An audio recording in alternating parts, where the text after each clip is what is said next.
ہماری اس مشینری کے اندر، ہماری اس کتاب کے اندر وہ کون سی چیز ہے جو شک پیدا کرتی ہے؟ پچھلی نشست میں بات ہوئی، وہ ہمارا نفس ہے، وہ ہمارا شیطان ہے۔ تو جب تک ہم اپنی باڈی کے اندر نور محمدی کی روشنی کو پروان نہیں چڑھائیں گے، رحمانی طاقت کو پروان نہیں چڑھائیں گے، تب تک ہم جو ہے شکوک و شبہات سے باہر نہیں نکل سکتے۔ تو خود کے اندر رحمانی طاقت کو یا نور محمدی کی روشنی کو پروان کیسے چڑھایا جا سکتا ہے؟ اپنی سوچ کو پاک کر کے، ہمہ وقت اس کی یاد میں محو رہ کے۔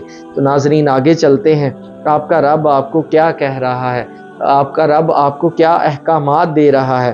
آپ کا رب آپ کو کہہ رہا ہے، اے میرے بندے، اگر تجھے اپنی ذات کی پہچان ہو چکی ہے تو تو نے یہ پہچان دوسرے لوگوں کو دینی ہے۔ آپ کا رب آپ کو کہہ رہا ہے، اے میرے بندے، میں تجھ پر جو مہربانی کر رہا ہوں، جو رحم کر رہا ہوں، تو یہی مہربانی اور یہی رحم تم نے کیا کرنا ہے؟ میری مخلوق کے ساتھ کرنا ہے۔ ناظرین آگے چلتے ہیں، اللہ رب العزت کیا فرماتا ہے؟ اللہ رب العزت فرماتا ہے، نماز کو قائم کرو۔ ناظرین ہم تو فقط نمازوں کو پڑھتے ہیں، نماز کو قائم نہیں کرتے۔ جس دن ہماری نماز قائم ہو گئی، یقین جانیں اس دن ہمیں معراج ملنا شروع ہو جائے گی۔ اور نماز قائم کب ہوگی؟ نماز قائم اس وقت ہوگی جب میں کیا کروں گا؟ اپنے رب سے دوستی کروں گا، جب میں کیا کروں گا؟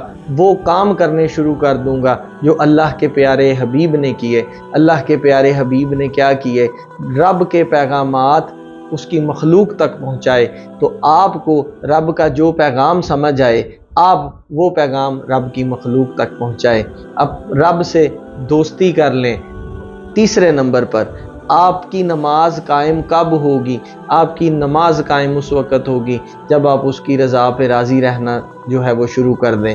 آپ اپنی خواہشات کو اس کی راہ میں شہید کر دیں، کیا ہوگا؟ آپ کی نماز قائم ہونا شروع ہو جائے گی۔ جب آپ کی نماز قائم ہو گئی تو اس کے بعد آپ کو معراج ہونا شروع ہو جائے گی۔ پھر آپ کو اس حدیث مبارکہ کی سمجھ آئے گی جس کے بارے میں تذکرہ کیا جاتا ہے۔ کیا تذکرہ کیا جاتا ہے؟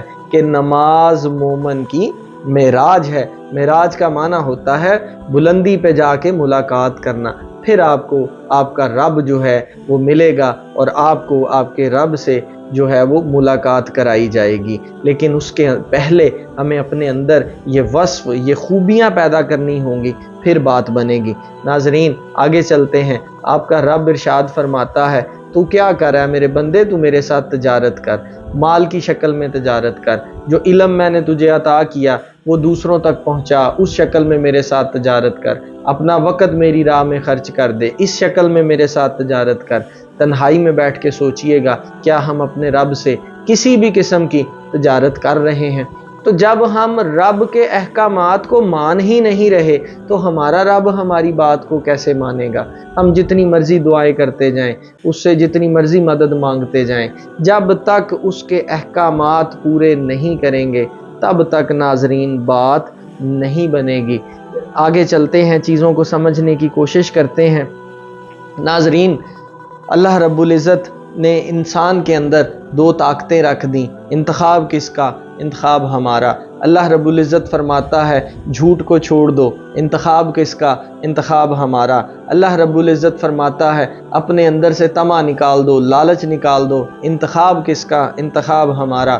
اللہ رب العزت ارشاد فرماتا ہے اپنے اندر سے حسد کو نکال دو، کینے کو نکال دو، بغض کو نکال دو، انتخاب کس کا؟ انتخاب ہمارا۔ مگر افسوس ہم کیا کرتے ہیں؟ ہم اپنے اندر نیگیٹیوٹی کو رکھ لیتے ہیں، پازیٹیوٹی کو چھوڑ دیتے ہیں۔ میرا تو رب پاک ہے، میرا رب پاکیزگی کو پسند کرتا ہے۔ تو پاک چیز پاک جگہ پر اس وقت ہی آئے گی نا جب آپ اپنے اس برتن کو پاک کریں گے۔ تو دعویٰ تو آپ کرتے ہیں رب سے دوستی کا کہ آپ کا رب جو ہے وہ آپ کا دوست بن جائے، آپ کا رب جو ہے وہ آپ کے قریب ہو جائے، لیکن ایسا کب ہوگا؟ ایسا اس وقت ہوگا جب آپ رب کے احکامات کو کیا کریں گے؟ ماننا شروع کریں گے۔ جیسا آپ کا رب کہتا ہے وہ کام کرنے شروع کریں گے ناظرین، تب بات بنے گی۔ تو یہ بنیادی طور پر وہ باتیں ہیں جو میں نے آپ کو بتانا شروع کی کہ اللہ رب العزت فرماتا ہے تو اس جیسی کوئی اور صورت ہی بنا لاؤ۔ تو یہ جو احکامات میں اس مشینری کے بارے میں رب کہتا ہے میں تمہیں دے رہا ہوں، اگر کوئی اور ہے تمہیں ایسے احکامات بتانے والا تو جاؤ اس کو بھی لے آؤ۔ تو اللہ رب العزت اسی لیے تو ارشاد فرما رہا ہے کہ اللہ کے سوا اپنے سب حامیوں کو بلا لو اگر تم سچے ہو۔ ناظرین افسوس ہم نے کیا کر رکھا ہے، ہم نے اپنا حامی شیطان کو بنا رکھا ہے۔ جو کہتا ہے شیطان، جو کہتا ہے ہم وہ فوراً کر دیتے ہیں۔ ناظرین ایک بات اپنے دماغ میں بٹھا لیجئے گا، جب آپ برائی کا ارادہ ہی کرتے ہیں تو شیطان آپ کو اپنے کندھوں پہ اٹھا کے لے کے جاتا ہے برائی کی طرف لے جانے میں، آپ کو وہ لطف، وہ مزہ، وہ لذت وہ فراہم کر دیتا ہے وقتی تو وہ لطف، وہ مزہ، وہ راحت وقتی طور کی ہوتی ہے، وقتی طور کے لیے ہوتی ہے، پر ہوتا کیا ہے آپ وہ گناہ کر بیٹھتے ہیں۔ لیکن آپ خدا کی رحمت سے مایوس بالکل نہ ہوں، آپ کا رب بہت غفور و رحیم ہے، رحمان ہے، رحیم ہے۔ آپ کیا کریں، آپ کے رب نے آپ کو یہ توبہ کا دروازہ جب تک دیا ہے، اپنے رب سے توبہ کر لیں، آ جائیں، پلٹ آئیں اپنے رب کی جانب، اسی میں بھلائی ہے، اسی میں فلاح ہے۔ تو ناظرین میرا مقصد تھا وہ ہدایت، وہ پیغام جو میرے رب نے مجھ تک پہنچایا، میں نے وہ ہدایت، وہ پیغام آپ تک پہنچانے کی کوشش کی۔ دعا کرتا ہوں اللہ رب العزت ہمیں ان تمام باتوں کو سمجھنے کی توفیق عطا فرمائے۔